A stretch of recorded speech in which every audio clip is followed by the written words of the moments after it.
புதுக்கோட்டை பாஜக சார்பில் கருப்பு கொடி ஆர்ப்பாட்டம் நடைபெற்றது. தமிழகத்தை வஞ்சித்து வரும் கர்நாடகா, கேரளா மாநில தலைவர்களுக்கு சிவப்பு கம்பளம் விரிக்கும் முதலமைச்சர் ஸ்டாலினை கண்டித்து தமிழக பாஜக சார்பில் கருப்பு கொடி காட்டும் ஆர்ப்பாட்டம் நடைபெறும் என மாநில தலைவர் அண்ணாமலை அறிவித்திருந்தார். அதன்படி புதுக்கோட்டையில் வீடுகளில் கருப்பு கொடி கட்டியும், பாஜக மாவட்ட அலுவலகம் முன்பாகவும் மேற்கு மாவட்ட தலைவர் ராமச்சந்திரன் தலைமையில் கருப்பு கொடி ஆர்ப்பாட்டம் நடைபெற்றது.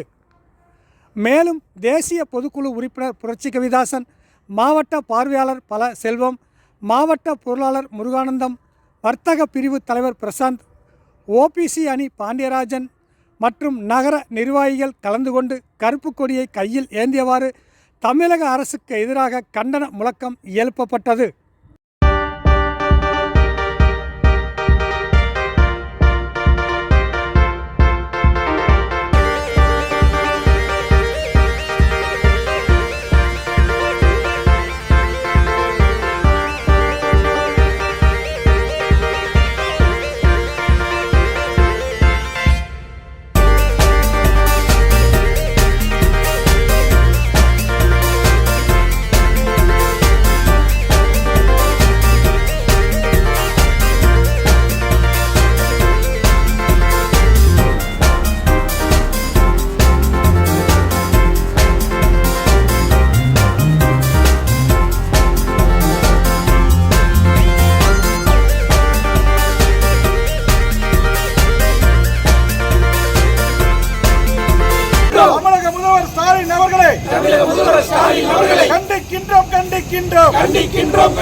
தமிழ்நாட்டுக்கு துரோகம் செய்யும் தமிழக முதல்வர் ஸ்டாலின் அவர்களே